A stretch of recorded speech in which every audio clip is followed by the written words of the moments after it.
기도하겠습니다. 너희가 말씀을 들을 때 사람의 말로 듣지 아니하고 하나님의 음성으로 들으므로 그 말씀이 너희 가운데 크게 역사하였도다 말씀하신 하나님 아버지, 말씀 듣고자 합니다. 사람의 말로 들으므로 가볍게 듣거나 말씀 앞에 노하거나 말씀 앞에 시험 들지 않게 하옵시고, 하나님의 음성으로 들으므로 오늘 이 말씀 우리의 인격이 되게 도와주옵시고, 우리가 나아갈 진리의 자표가 될 수 있도록 축복하여 주옵소서. 말씀 들을 때 냉랭한 심령들이 뜨거워지는 역사들이 일어나게 도와주옵시고, 귀신들이 7길로 도망가게 도와주옵시며, 살 소망이 끊어 절망한 영혼들이 오늘 살 소망, 살 길을 회복하는 시간 되게 주여 도와주옵소서. 허물 많은 종 다니엘 셋사오니 종의 허물은 십자가대에 감추어 주옵시고, 오늘 사모하고 환영하는 성령님 충만히 임하여 주시어서 말씀을 듣는 자와 전하는 자에게 성령의 충만한 역사가 있게 주여 도와 주옵소서. 예수님의 이름으로 기도 올려옵나이다. 아멘. 우리 옆에 있는 분들하고 인사를 나누겠습니다. 예수님 안에 좋은 길이 있습니다. 예수님 안에 좋은 길이 있습니다. 예수님 안에만 좋은 길이 있는 줄로 믿습니다. 예수님 안에 좋은 길이 있다는 것은 예수님의 가르침대로 살아가야만 된다라는 것입니다. 우리가 세상 따라가게 되면 그건 길이 아니, 그 길은 갔다가 반드시 시간 낭비, 인생 낭비하고 돌아오게 되는 것이 예수님만이 곧 길이요 진리시오. 믿습니까? 오늘은 성경은 하나님은 하나님의 자녀가 궁핍하게 되는 것을 원하지 않는다라는 제목으로 말씀을 드리려고 합니다. 하나님은 진실로 하나님의 백성들이 궁핍하게 사는 것을 원하지 않습니다. 모세가 애굽 땅에서 굉장히 고생하는 하나님의 백성들에게 모세를 보내셔서 제일 먼저 외친 메시지, 모토, 슬로건이 무엇이었습니까? 가자, 젖과 꿀이 흐르는 가나안 땅으로 가자였습니다. 다른 것 아니었습니다. 굉장히 구체적이었습니다. 고생하는 이스라엘 백성들에게 젖과 꿀이 흐르는 가나안 땅으로 가자라고 외쳤습니다. 이것은 뭐냐면 궁핍이 없는 가나안 땅으로 가자라는 말씀입니다. 이 주장은 신약에 와서도 마찬가지입니다. 그대로 동일하게 선포되고 있습니다. 데살로니가전서 4장 12절을 보십시오. 데살로니가전서 4장 12절을 보면, 이는 외인에게 대하여 단정히 행하고 또한 아무 궁핍함이 없게 하려 함이라. 보십시오. 하나님은 하나님의 자녀들이 궁핍하게 사는 것을 원하지 않습니다. 물론 하나님이 뜻이 있어서 궁핍의 길을, 사망의 엄침한 골짜기를 진학하기도 합니다. 그걸 통해서 우리의 자아가 깨어지고 겸손하게 만들고, 그리고 그렇게 만들 궁극적으로 하나님은 우리를 풍부로 나아가게 만드는 것이죠. 그래서 하나님은 나는 너희가 궁핍하게 되는 것을 원하지 않는다라고만 선포한 것이 아니라 궁핍에서 벗어나서 풍부로 나아가는, 풍부한 삶으로 나아가는 비결까지, 지혜까지 우리에게 가르치고 있죠. 그런데 성경은 너무 많이 방대합니다. 너무 많이 방대하기 때문에 오늘은 아주 여러분들이 돈 버는 기술이 저보다 여러분들이 훨씬 더 낫죠. 그러나 오늘은 잠언을 통해서 성경이 궁핍에서 빈궁으로 나아가는 성경적 가르침에 가서 한번 생각해 보고자 하는 것입니다. 성경은 오늘 우리가 궁핍에서 벗어나서 풍부로 나아가는 그 첫 번째 비결은 뭐냐면 배우라라는 것이, 이거 대학을 공부하고 전공하는 것이 아니라 그냥 잘 되는 사람을 이렇게 보고 이렇게 교만하게 네가 환경을 잘 타고나고 금숟가락 이래서 네가 잘 되지, 그렇게 하지 말고 잘 되는 사람을 자세히 관찰해서 보아라고, 배우라라는 것입니다. 잠언 6장 6절 보십시오. 잠언 6장 6절에 보면 이런 말씀이 나옵니다. 잠언 6장 6절에 보면, 게으른 자여 개미에게 가서 그가 하는 것을 보고 지혜를 얻어라. 지혜를 얻으라는 것은 배우라는 것 아닙니까? 개미에게 가서 그가 하는 것을 보고 지혜를 얻어라. 이 말은 개미에게 배우라라는 말씀이죠. 부자가 되기 위해서는, 풍부로 나가기 위해서는 개미에게 지혜를 배워야 돼. 이 말은 결국 우리나 배우라. 여러분, 우리가 태권도를 잘하기 위해서는 반드시 태권도 체육관에 가서 배워야 되지 않습니까? 우리가 노래를 잘하고 싶으면 노래 교실에 가서 노래를 배워야 되고, 우리가 춤을 잘 추고 싶으면 댄스 교습소에 가서 춤을 춤을 잘 추고 싶어서 댄스 고십시오 하는 거 저는 사실 잘 이해는 안 돼요. 왜 춤을 잘 추고 싶어 할까? 아니, 이해는 잘 안 됩니다만 여하튼 뭐 저는 무시하지는 않겠습니다. 그러면 댄스 교습소에 가서 춤을 배워야 되죠. 무엇이든지 잘 되고 싶으면 반드시 배워야 하는 것입니다. 반드시. 그러니까 굉장히 겸손하셔야 돼요. 여러분, 교만은 패망의 선봉이다. 우리가 망하는 사람의 첫 번째 이유는 교만인 것입니다. 배운다는 자세는 굉장히 겸손함을 의미하는 것입니다. 그래, 배우자. 어디에게까지? 개미에게까지. 여러분, 개미에게 배우기 위해서는 납작 엎드려야 됩니다. 엄청난 겸손이 필요하다는 것을 의미하는 것이죠. 그 납작 엎드려서 개미에게도 배우라라는 것입니다. 개미에게도. 시거방 떨고 멋지게 배울 게 있어 하지 말라는 것입니다. 개미에게도 납작 엎드려 개미에게도 배우라라는 것입니다. 우리나라 직장에 은퇴하고 나면 제일 많이 하는 직업이 고깃집이라고 하지 않습니까? 고깃집. 10개를 개업하면 몇 개가 망할까요? 9개가 망한다고 신문에 나오지 않습니까? 10개. 왜 그렇게 다들 고깃집을 하냐? 고깃집은 큰 기술이 없다. 불판 좋고 숯불만 좋으면 된다. 그래서 그 대부분 퇴직금 받아가지고 고깃집 하는데 10집 하면 9개가 망한다. 왜 그러냐라는 거예요. 안 배우고 아주 단순하게만 생각해서 그렇습니다. 고기와 불판만 있으면 장사가 될 것 같지만 절대 그렇지 않습니다. 그 간단하게 이게 대충 어린 짐작으로 하는 사람들은 무엇이든지 이러면 성공하기 힘든 것입니다. 고기와 불판 외에도 잘 되는 집 사람들이 가서 일하는 사람들 표정도 봐야 돼. 표정도. 잘 되는 고깃집에 가서 표정도 한번 보십시오. 표정이 얼마나 세련되어 있는가. 서비스, 언어의 톤 같은 것도 다 해요. 톤도 다 여러분 다 연구하셔야 됩니다. 연구를 다 하셔야 돼요. 여러분, 우리가 아이들을 사랑합니다만은 내적 치료학에 보면 부모님들이 아이를 내가 너를 사랑해 라고 하지만 아이들은 그 사랑한다는 그 말로서 사랑을 못 느껴요. 목소리의 톤, 엄마 아빠의 목소리의 톤, 그리고 표정, 앙칼진 표정을 하면서 공부를 하란 말이야 이놈의 새끼들아 라고 하면 아이는 아무리 사랑한다고 해도 결코 사랑을 못 느껴. 이런 것들이 아이들은 그 표정과 목소리 톤과 태도와 이런 모든 것을 가슴에 이렇게 두고 이분들은 우리 아버지 엄마지만 그렇게 썩 믿어서는 안 되겠구나. 이게 이제 분노가 쌓이게 됐습니다.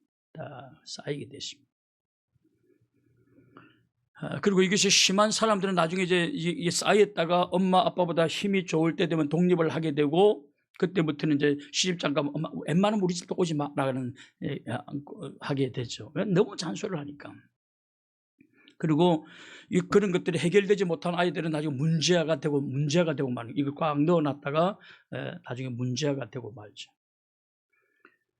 여러분들이 만약에 고깃집에서 성공하려면 그렇게 그냥 대충 보고 고기만 좋고 불판 좋으면 된다는 생각을 하지 말고 그 집에 들어가서 공짜라도 머심처럼 일을 하면서 잘 되는 비결을 배워야 되는 것이고, 과일 가게로 성공하고 싶으면 잘 되는 과일 가게 들어가서 직원으로 일을 하든지 아니면 매일 돈을 주고 물건을 사러 가든지 사면서 그들의 언어와 그들의 표정, 그들의 노하우 등을 다 배워야 하는 것이죠. 배워야죠.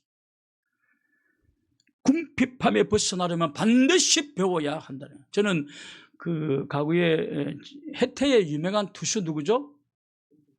선동열. 여러분 그 신문에 나오지 않았습니까? 시합이 끝마치면 집에 와서 반드시 일기를 써야 돼.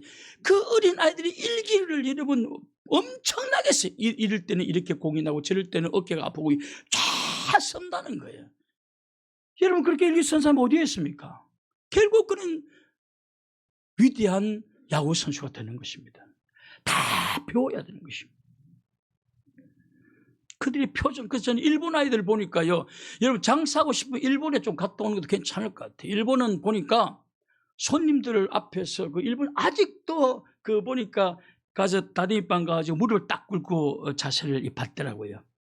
우리나라 내가 일본 그걸 보다가 한국 애들 봐서 한국은 짜장면 집에 갔는데 뻣뻣하게 써가지고 뭐 드실래요? 지금은 다 이렇게 다 고대로 직접 못.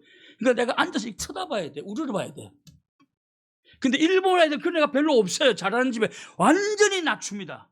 완전히. 아니면 다다임방에 이 안전뱅이 의자 같으면 물을 완전히 끓여. 그래서 일본 애들이 관절이 굉장히 안 좋습니다. 물을 끓기 때문에.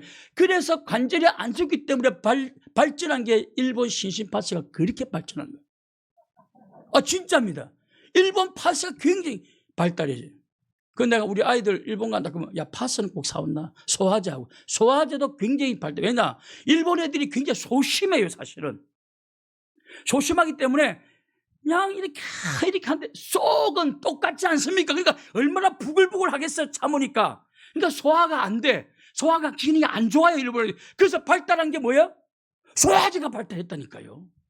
제가 이번 말 하면서도 일본 소화제, 일본 시집파서 막 사다 받을까봐 걱정이 굉장히 많다. 한국 파서 굉장히 좋다는 사실을 꼭 덧붙입니다. 꼭 덧붙입니다. 그들 보면 완전히 눈높이에 낮춰서 합니다.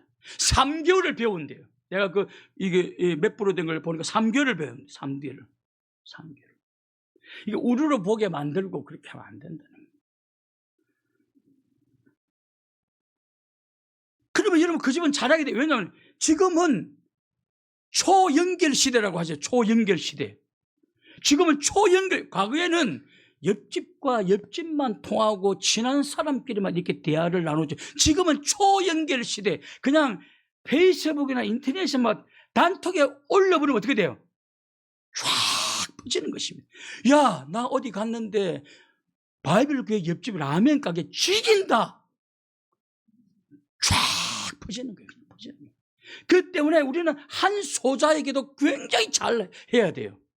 얘한테 잘하면 얘는 막 그냥 퍼뜨리니까요. 그러니까 이것이 바로 여러분 이 시대를 살아가는 정말 지금 어느 시대를 살아가냐 하는 것을 아셔야 돼. 그런 패러다임을 가지고 살아가시. 그러니까 한 명에게도 가볍게 우리는 하면 안 돼. 이제 그러면 그 사람 큰 성공 불가능하다는 것입니다. 여러분 페이스북을 통해서 아프리카의 그 이름 모를 사람들하고 우리가 통하고 대화하고 사진을 교환하고 있지 않습니까? 페이스북 같은 데 통해서 또는 인스타를 통해서 또 여러분 페이스북 켜면 알만한 사람이라고 막 다 한번 알만한 사람이에요. 왜냐면 나는 이 사람하고 친한데 이 사람은 잘 몰라. 그러나 이 사람하고 친하면 페이스북에 뜹니다. 알만한 사람이라고. 한 다리만 건너면 당신 알만한 뜹니다. 다 뜨네. 그 여러분 과거가 있는 남녀들은 페이스북에 들어가면 돼요, 안 돼요? 다 나옵니다. 다 나옵니다. 들어가면 다 나옵니다. 그 이름도 바꾸고 다 바꿔요. 성행하신 분은 괜찮아요. 네, 하시면 되죠. 여하튼 지금은 초연결 시대에 살아가고 있습니다. 잘하면 엄청 빨리 퍼지고요. 못하는 것도 완전히 초연결로 퍼져버리게 됩니다. 지금 우리가 이 시대를 이해하셔야 돼요. 오늘 핸드는 거미줄처럼 이렇게 연결 네트워크로 되어 있다는 것입니다. 이런 시대에 살아가는 우리들은 옛 마인드로 접근하면 안 됩니다. 이제는 여러분 사람이 누가 한 명 좋다 안 좋다도 여러분 그냥 싹 다 퍼져버립니다. 그냥 퍼집니다.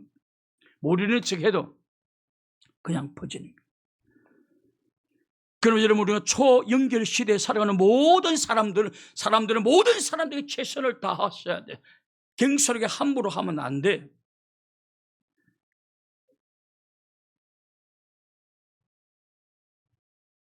저 페이스북도 무섭고 카톡도 무섭고 뭐 다 무섭습니다. 밴드, 맘카페 다 무서운 거예요, 사실은. 한순간에 전국으로 소문나버리죠. 지금은 한순간에.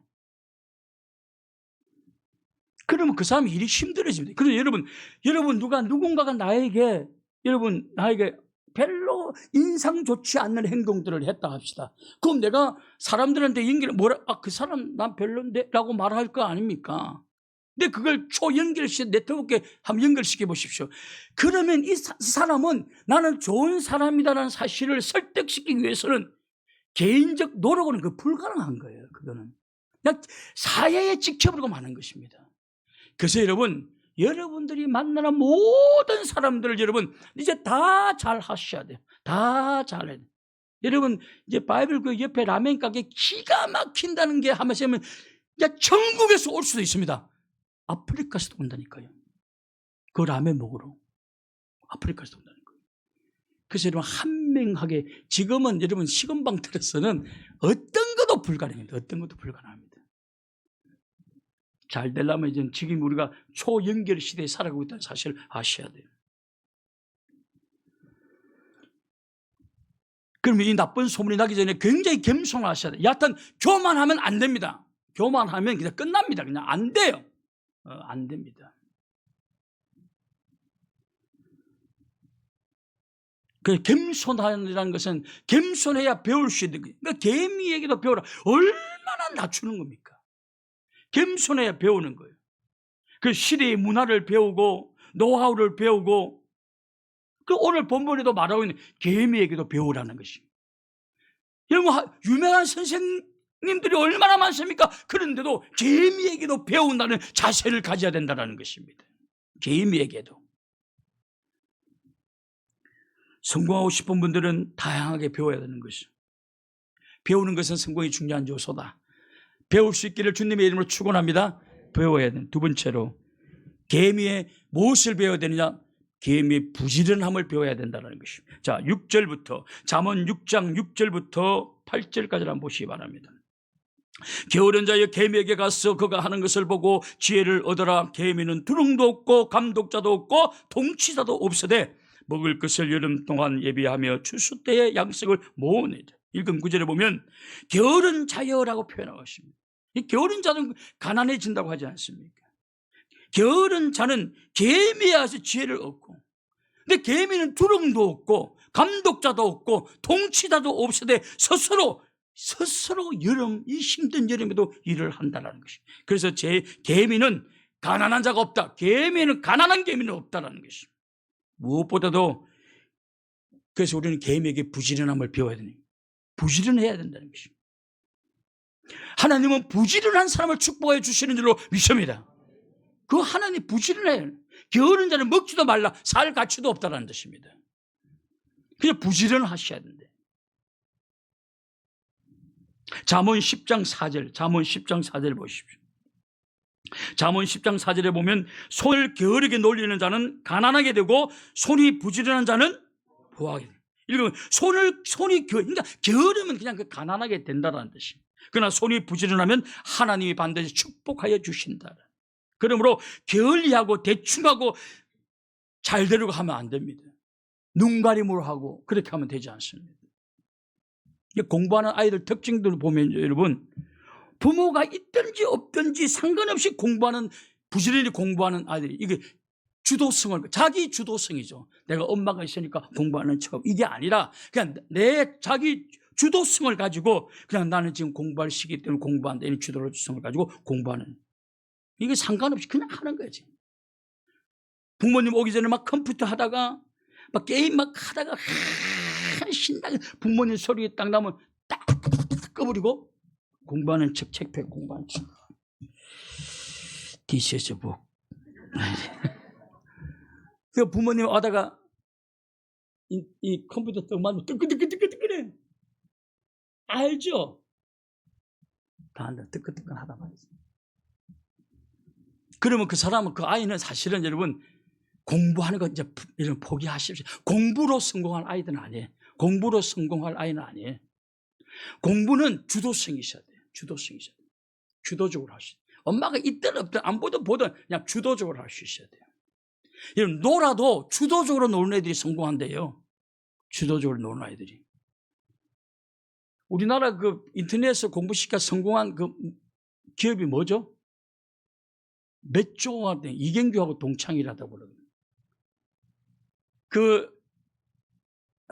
EBS 있잖아요. 아무도 모릅니까?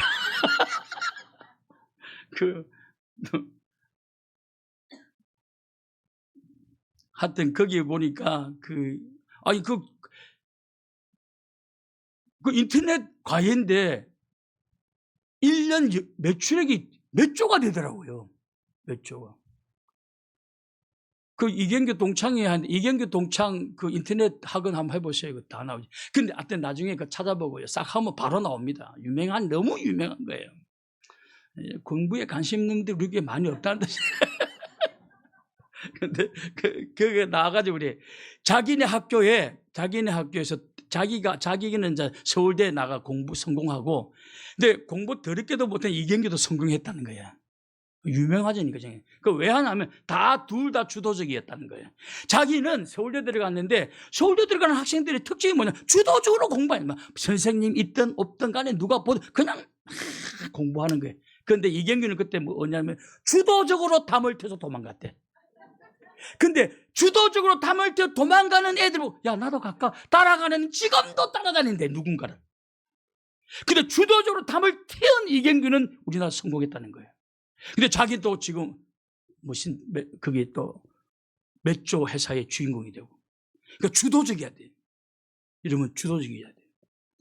여러분 엄마 오기 전에 뭐 놀다가 엄마 오면 여러분 자녀 중에 누군가 그런 자녀가 있다고 하면 여러분 공부로서 성공할 것을 기대하지 마십시오. 이제 하지만 다른 것으로도 얼마든지 성공할 수가 있습니다. 다른 곳으로도 얼마나 성공할 수가 있습니다. 달란트를 찾아서 개발시켜주면 되는 것입니다. 그 성경이 표현하고 있지 않습니까? 한 달란트 받은 아이들은 땅에 묻어두었다. 자기 달란트를 묻어두어서 갈고 닦지 못하는 사람들은 부하게 살기 힘듭니다. 자기 달란트를 어릴 때부터 발견하고 나는 뭐 공부로 성공할 사람인지 아니면 기술로 성공할 사람인지 장사로 성공할 사람인지 본인이 어릴 때부터 자기 달란트를 개발하고 땅에 묻어두지 않고 갈고 닦으면 그는 반드시 그 일로 성공하는 것입니다. 근데 우리처럼 막 공부만 하라고요. 공부 그렇게 성공하기 힘들어요. 내가 우리 지금 그 기현이가 지금 맹지대죠? 맹지대 병원이 있지 않습니까? 내가 어릴 때 이렇게 비가 오면요. 기현이가 살던 재미자 집산 살던 그가 침수가 됐어요. 그렇죠? 늘 침수가 됐어요. 그러니까 비가 엄청 쏟아지길래 내가 그 집에 그날 침수된 것 같아. 또 찾아가 봤어요. 그러니까 재미자 집사님 어디 계신지 안 계시고. 내가 문을 뜨더니 아이가 문을 여는데 보니까 방바닥에 이미 물이 찼어요. 발목까지. 그런데 기현이가 책 보고 있어요. 그 위에서. 아니 목사 보셨어요? 물이 발목까지 집에 찼는데도 주도성이에요. 주도하는 거예요.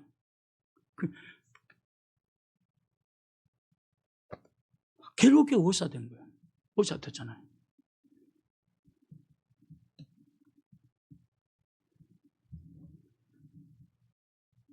하나님은 부지런한 자를 축복해 주십니다. 믿습니까? 여러분 럭키를 기대하지 마세요. 행운을 기대하지 마세요. 절대 인생 그렇지 않습니다. 순간 잘 될 것 같으나 얼마 못 가서 끝나요. 성공하려면 부지런함을 이렇게 부지런해야 돼요. 여러분 젊을 때 부지런하게 굴지 않으면 제가 이 말에서 대해 죄송합니다. 70이 넘어도 일을 해야 돼요. 70이 넘어서도. 저는 지금 노년에 관련된 책을 강의를 굉장히 많이 해요. 왜냐하면 한 번도 가보지 못한 노년이기 때문에 70 이후의 삶에 대해서 강의를 굉장히 많이 듣습니다.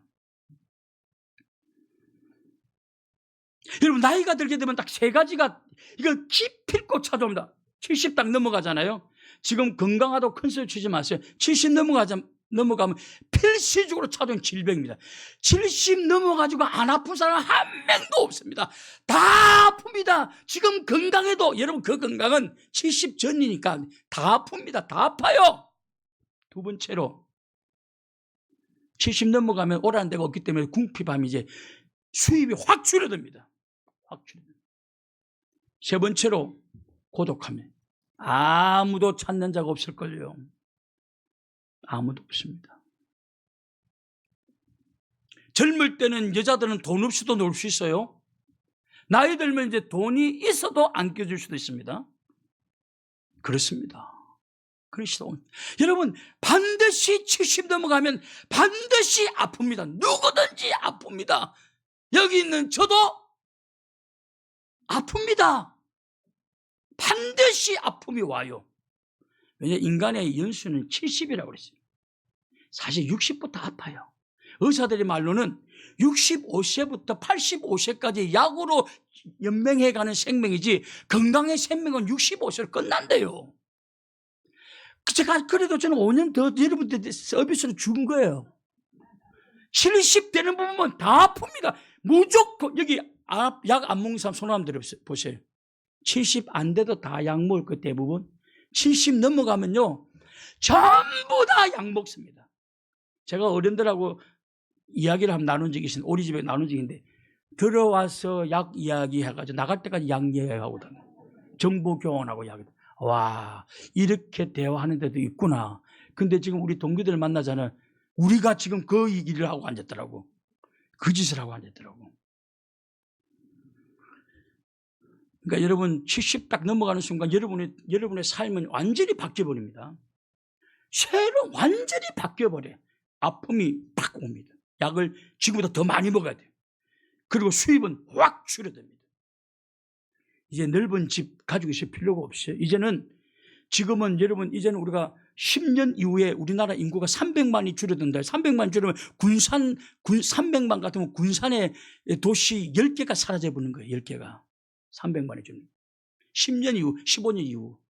길게 잡고 10년. 아이, 난 숫자를 보면 알지 않느냐는 거예요. 이 아이 그대로 숫자를 가면 반드시 줄어든다는 거예요. 지금은 국민주택이 25평으로 낮아지지 않았습니까? 33평 국민주택이 아니라 25평. 왜냐하면 이제는 한 명이 사는 시대가 온다. 한 명이. 장가게도 안 가고 시집도 안 가고 그냥 나 혼자 내 집에 한 명이 사는 시대가 온다는 거예요. 그래서 15평, 23, 18평도 굉장히 많이 유행되어지고 23평, 25평까지 한다. 그래서 지금 여러분 주택도 바꿔야 돼. 주택 여러분 자식 남겨줄 생각하지 말고 주택 보험 연금 다 먹다가 돌아가셔야 돼. 여러분 그거 꼭 하셔야 됩니다. 그거 진짜 꼭 하셔야 돼. 지금 우리나라 사람들이 왜 OECD 국가 중에 가장 궁핍하고 가난하냐? 우리나라 13대 경제대국인데 10대 경제대국이라고 하기도 하는데 왜 가난하냐? 이게 너무 자식한테 너무 많이 줘버린 거예요. 그러니까 부모가 없어요. 부모가 없습니다. 부모께 없다는 거예요. 유럽 애들은요 똑같은 수입을 받아도 유럽에 잘 삽니다. 왜냐 축적된 불안해. 정조 할아버지가 할아버지한테 좀 남겨주고 이 할아버지가 또 아버지한테 좀 남겨주고 그 아버지가 오늘 나한테 남겨줬기 때문에 나는 내 수입도 받으면서 축적된 부를 누리기 때문에 유럽은 상당히 부자입니다. 똑같은 수입이라도 그들은 부자예요. 우리나라는 안 그래요. 우리나라 지금 제가 68세인데 여러분 68세쯤에 유산 받은 사람은요 100명 중에 10몇 사람도 없어요. 나 우리 주변에 유산 받은 아무도 못 봤어요. 지금 어떤 사람은 빚을 유산으로 받은 사람들이 못 봤습니다. 그리고 우리는 부모님 평생 모시다가 이제 자녀들을 이제 안 모시지 않습니까? 완전히 다른 시대입니다. 여러분 70 넘어가잖아요. 완전히 다른 시대입니다. 완전히 다른 시대입니다. 고독이 확 찾아올 것입니다. 고독이 엄청난 고독이 찾아올 것입니다. 인적 네트워크를 확고하게 해야 됩니다. 네트워크. 여하튼 부지런해야 돼. 70까지는 목숨 걸고 부지런하게 살아야 돼요. 그러지 않으면 죽을 때까지 부지런하게 살아야 돼요. 죽을 때까지. 와, 나는 우리나라 노인 할머니 할아버지들이 700명이 100만 원 미만 가지고 살아간대. 700만. 극빈자가 노년 극빈자가 그 1억 미만 정말 그 한 700만 명쯤 되다는데 이거 뭐 국세청 조사도 나온 거니까 맞을 수도 있고 좀 뭐 어느 정도는 참고 정확한 게 통계는 힘들어요. 국세청에 발표하면서도 정확한 통계는 좀 힘들다고 말해요. 이렇게 힘든 시대에 우리는 노년으로 넘어가는 것입니다. 그래서 부지런하게 살지 않은, 그냥 뭐 어떻게 적당히 이렇게 눈치껏 이렇게 해가지고 이렇게 없고 하나님 앞에 정직하게 부지런하게 사셔야 돼. 그냥 앞뒤 바라보지 않고 그냥 부지런하게 사셔야 돼. 죄와 타협하지 않고 부지런하세요. 안 그러면 죽을 때까지 살아야 돼. 그 할아버지 할머니가 그래요.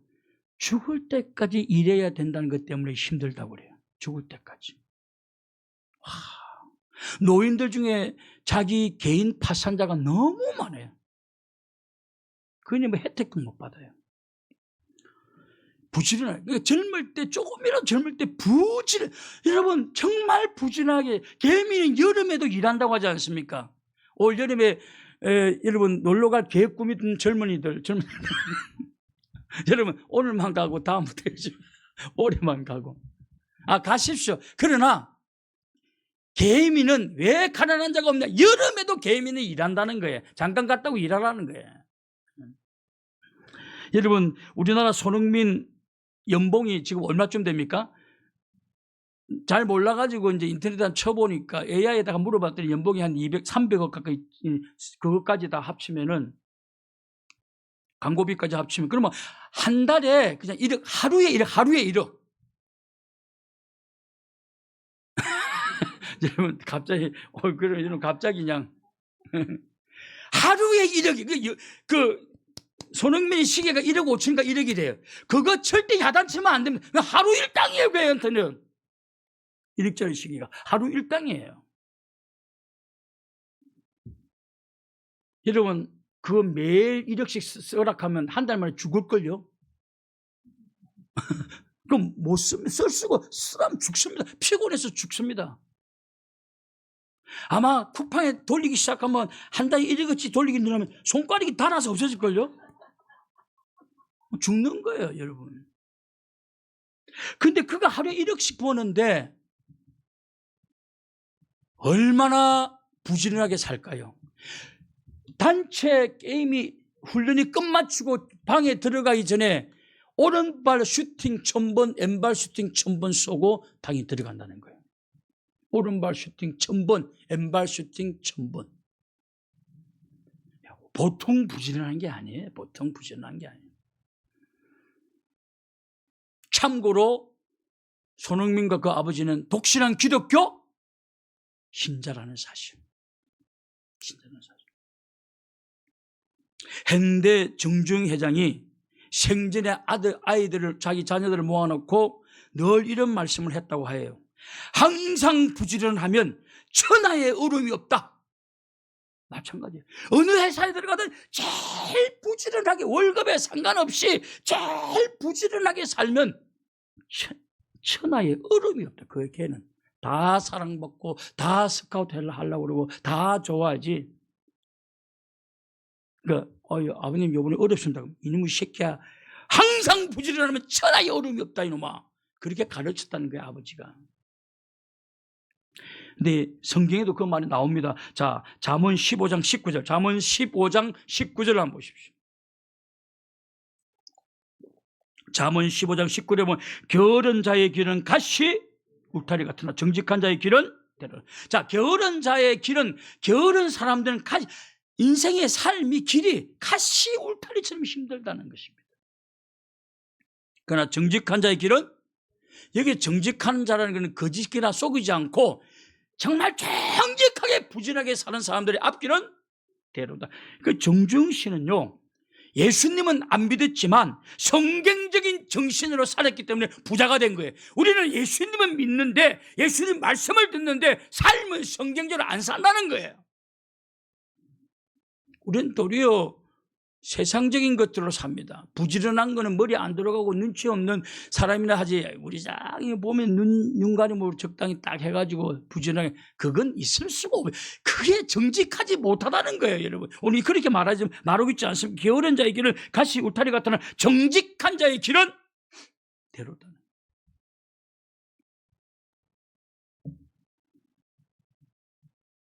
부지런해야 된다.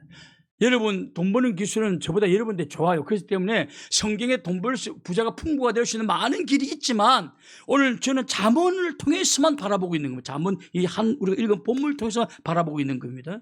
부지런하셔야 돼요, 부지런.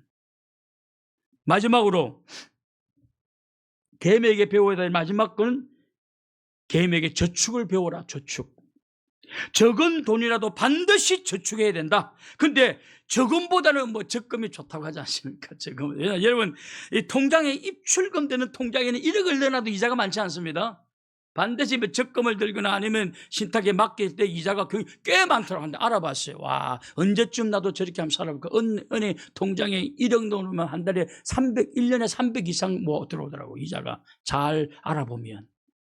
2년 넣어놓으면 2억 넣어놓으면 한 700만 원 준다. 잘만 골. 원금 피해 없는 것. 와, 근데 은행에 가면 누구를 VIP라고 여기십니까? 1억만 넣어놔도 VIP더라고요. 저는 통장 밖으로 갔더니 성원 경찰이 달라가지고 VIP십니까? 그래가지고 깜짝 안 믿네 다들. 우리 집사람이 그랬던 집사람이 자기가 놀래가지고 자기가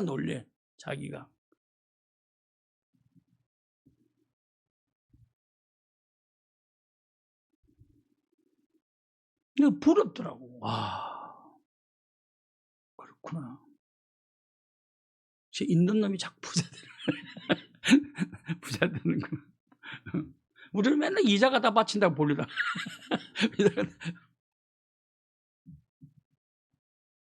여하튼 오늘 우리가 읽은 구절에 보면 개미의 특징, 세이빙, 저축한다는, 모은다는 사실.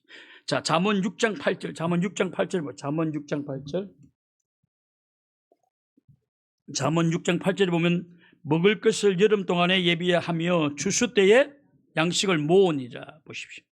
추수 때 양식을 모은다는 말은 추수할 때 다음을 위하여 저금한다는, 세이빙한다 뜻 아닙니까? 이처럼 부자가 되려면 반드시 세이빙하셔야 돼요. 가난한 개미가 없다는 이유가 바로 여기에 있는, 그들은 저축하기 모으기 때문에 그렇습니다. 저축은 삶의 지혜입니다. 그리고 하나님은 저축하는 사람들을 축복하십니다. 여러분, 중동 지역에서 지금부터 3,600여 년 전에, 출애굽이 주전 1,600년 전쯤을 내가 알고 있으니까요. 그러니까 지금 2,000년 전에, 한 3,600년 전에 이스라엘 백성들이 출애굽을 하게 됩니다. 근데 그 전에 중동에 7년의 흉년이 옵니다. 엄청난 풍년과 흉년이 오게 됩니다. 이때 중동의 모든 나라는 다 빼앗기고 굶주리는데 딱 한 나라, 애굽만이 도리어 그 흉년의 때에 더 많은 땅과 더 많은 은금을 다 모읍니다. 흉금의 때가, 흉년이 그들이 기회였다는 사실. 흉년이 기회였다는 사실. 여러분, 만약에 지금 여러분 경제적으로 굉장히 어렵다고 한다면 지금이 어떤 사람은 기회일 수도 있습니다. 기회이기도 한 것입니다. 그러니까 여러분, 그냥 어렵다니까 나도 어렵게 따라가지 말고 기회가 뭘까를 살펴야 됩니다. 기회가 뭘까. 제가 노년의 시대를 지금 6개월, 7개월 계속 그것도 매일 내가 공부하고 강의 듣고 동영상 보고 하여튼 뭐 엄청나게 많이 나와 있어요. 그 본 이유는 뭐냐면 노년을 좀 어떻게 살아갈까요? 근데 결론은 노년은 고독하다, 가난하다, 아프다예요. 이 세계는 불변이에요. 건강관리 잘 하십시오. 특히 다리 조심하세요. 다리 아프면 놀러도 못 갑니다, 이제는. 네, 다리. 지금 무릎 안 아프려면 우리 교회 1층에 헬스클럽에 와가지고 다 공짜니까, 공짜만 아니라 라면도 끓여줘요. 자주 오시는 분들에게. 근데 익스텐션 이게 좀 많이 하십시오. 4월 달에 되는 거예요. 여기는 이 무릎에 이쪽 양쪽에 근육이 해가지고 무릎이 안 아프단 말이에요. 근육이 쫙 서게 되면 무릎이 안 아프다는 거예요. 그 젊을 때 하셔야 돼요. 젊을 때 술, 담배 먹으면 근육 다 빠져나갑니다. 그럼 인생이 힘들어집니다. 젊을 때 그런 운동을 조금씩 해서 근육을 키워놔야 돼요. 여하튼 흉년이 들었을 때 유일하게 한 나라만이 흉년의 기회가, 축복의 기회가 된 나라가 바로 이 애굽이라는 나라입니다. 그때 총리가 요셉이, 우리가 다 알죠? 요셉이었습니다. 한번 찾아보겠습니다. 창세기 41장 33절부터 35절 보십시오. 창세기 41장 33절부터 35절에 보면 이제 바로께서는 명철하고 지혜 있는 사람들을 택하여 애굽 땅을 다스리게 하시고, 바로께서는 또 이같이 행하사 우리 안에 감독관을 두어 그 7해의 풍년에 애굽 땅의 5분의 1을 거두되 그들로 장차 이 올 풍년의 모든 곡식을 거두고 그 곡물에 바로의 손에 돌려 양식을 위하여 각 성읍에 쌓아두게 하소서. 이게 세이빙, 저축하는 겁니다. 풍년이 올 때 막 쓰지 말고 반드시 몇 분의 1? 5분의 1. 요셉이 바로에게 말하고 있는 겁니다. 바로에게 말하고 있습니다. 풍년이라고 막 사용하지 말고 7년 풍년 동안 수입의 5분의 1을 반드시 저축하십시오. 그러면 6년 7년이 될 때 기꺼이 넘어가게 되고 힘들다고 다 아웃시칠 때 당신들은 엄청난 기회가 오게 될 것입니다.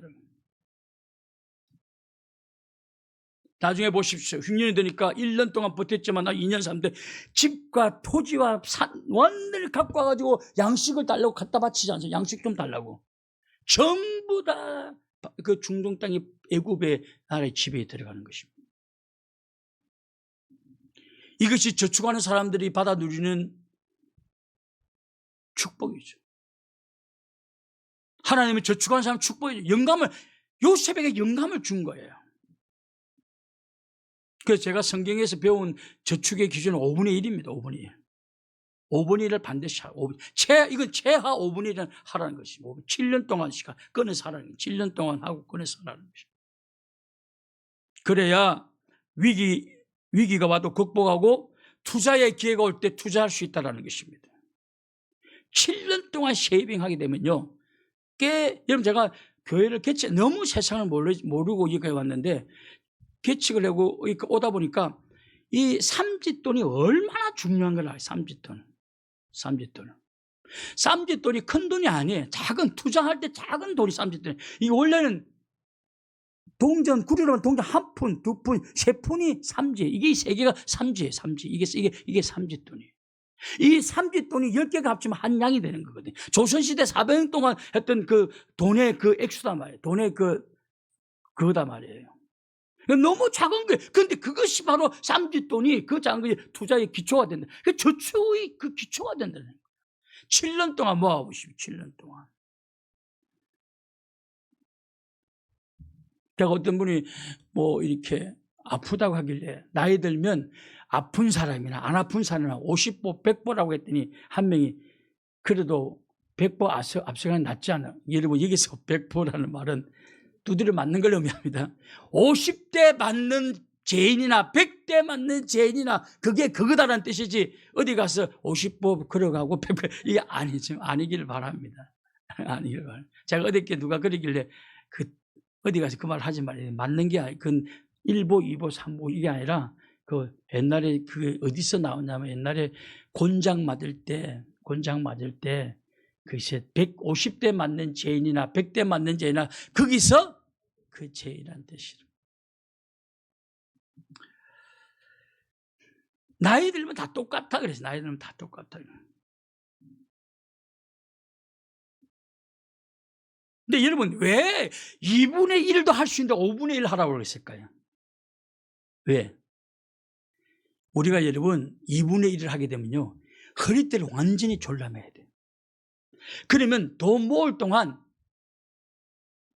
외식도 안 되고 누가 밥 사달라고 해도 없다고 그래야 되고 완전 인간 도리를 못하게 돼. 어떻게 내가 지금 2분의 1을 모아야 되는데 저축해야 되는데 사줄 돈도 없고요. 그러면 인간이 너무 팍팍하다는 거예요. 그래도 보십시오. 그렇게 되면 나중에 인생 자체가 힘이 없고 이게 물질의 동물이 되고 돈 버는 동물이 되고 나중에 이 사람은 물질의 노예가 되고 마는 거예요. 오직 돈. 왜냐? 빨리 모아야 되니까. 그래서 5분의 1은요 상당히 넉넉한 액수예요. 너 5분의 1은 누구나 할 수 있는 액수라는 거예요. 할 수 있으면 2분의 1도 해도 상관없지만 그렇게 하게 되면 너는 완전히 물질의 노예가 되고 인생을 7년 동안 팍팍하게 살게 되고 그렇게 모았는데 죽어버리면 억울하잖아요. 죽을 수도 있고 그러니까 좀 이렇게 인간 노릇 하면서 그래도 남은 돈과 저축하는 것이 그게 5분의 1이다. 이게 2분의 1 해도 돼요. 3분의 1 해도 되고요. 그러나 이 성경은 최소한 5분의 1은 누구나 할 수 있는 액수다라는 뜻이에요. 물질의 노예가 되지 않는 그런 액수다라는 거예요. 5분의 1이라는 것은. 근데 부자들은 이런 말을 하죠. 우리가 부자가 되려면 두 가지가 충족되어져야 되는데 매달 적든 많든 매달 들어오는 고정시험은 반드시 있어야 돼. 두 번째로 잠은 자는데 또 뭔가 누군가를 대신 이 대신 일을 해줘가지고 계속 은행에 조금씩 쌓여야 돼. 이 두 개가 합쳐져야 부자가 된대. 여러분 지금 뭐 애들이 뭐 건물주 월급은 받으면서 내 건물에서 한 3천씩 나오죠 한 달에 다들. 그 부자 하다못해 가게를 분양받았는데 한 달에 한 300씩 들어온다. 내 월급은 계속 들어오고 하는데 잠은 자는데 계속 한 달에 300씩 또 쌓여. 잠잘 때도 쌓이네. 그 두 가지가 충족되어질 때 걔 진짜 부자로 나간다는 거예요. 그런데 내 집 사는데 이자 내도 부자인데 남의 돈이. 근데 부자들은 그렇게 말해요. 그래서 다들 건물주가 되려 건물주. 조물주 위에 건물주래. 조물주 위에. 참 짜증나네.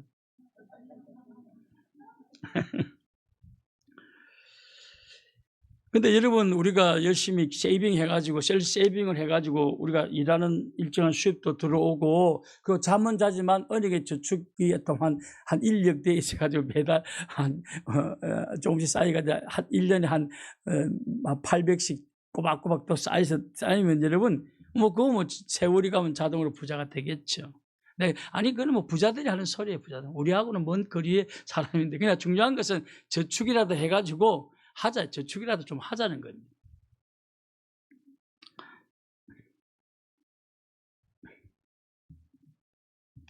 그리고 저축해 놓으면 은행에서 이자는 또 꼬박꼬박 더 들어오지 않습니까?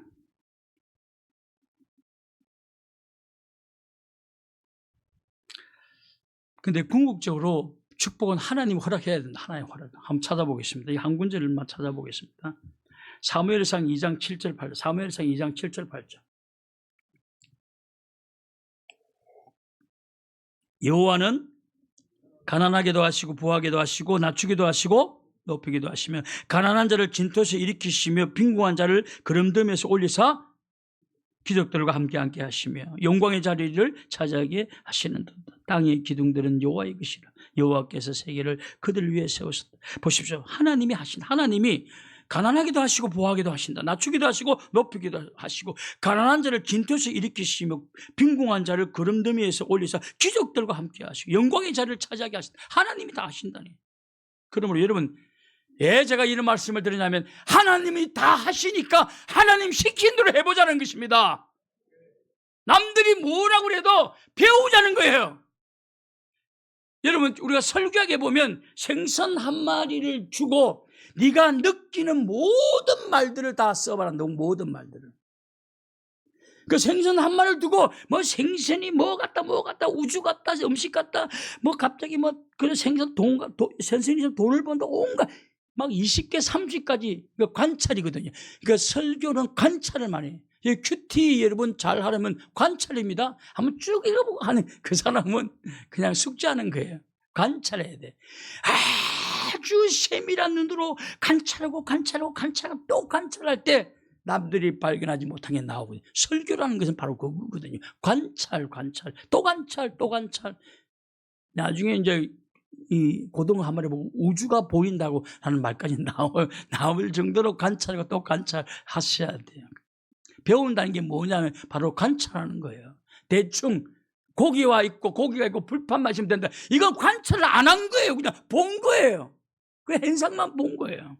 관찰하는 것은 여러분 일반 보통 사람들의 눈에 보이지 않는 것을 보는 그런 관찰이 필요하다는 것입니다. 그런 관찰이 필요해요.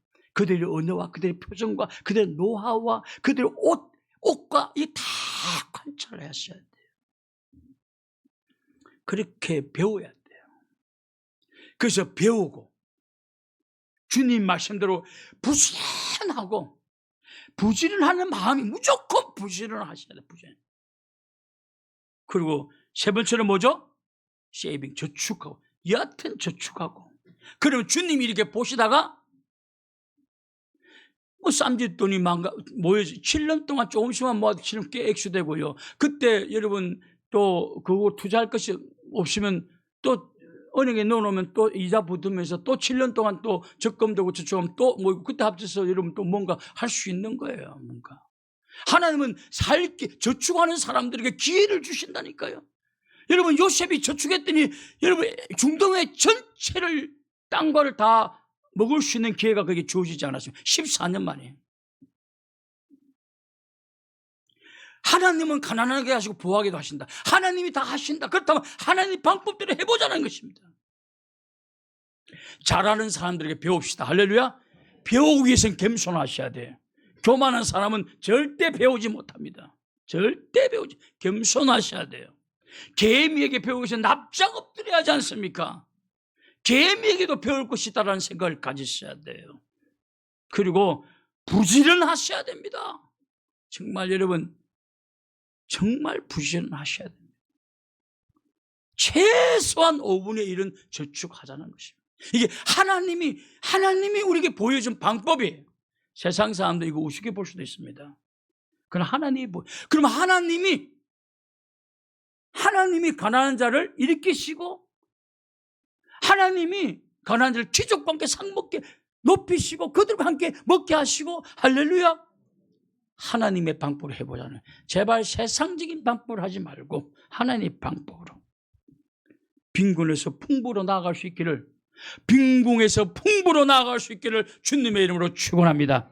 기도하겠습니다. 거룩하신 하나님 아버지, 겸손하게 배우는 자세를 가지게 도와 주옵시고 성경 말씀대로 부지런한 삶이 되게 도와 주옵시고 머리 쓰는 사람이 아니라 몸으로 부지런하게 도와 주시옵소서. 최소한 5분의 1은 저축하게 도와 주시옵소서. 하나님의 방법으로 빈궁에서 탈출하여 풍요로 나아갈 수 있도록 은혜를 베풀어 주시옵소서. 예수님의 이름으로 기도를 올려옵나이다. 아멘.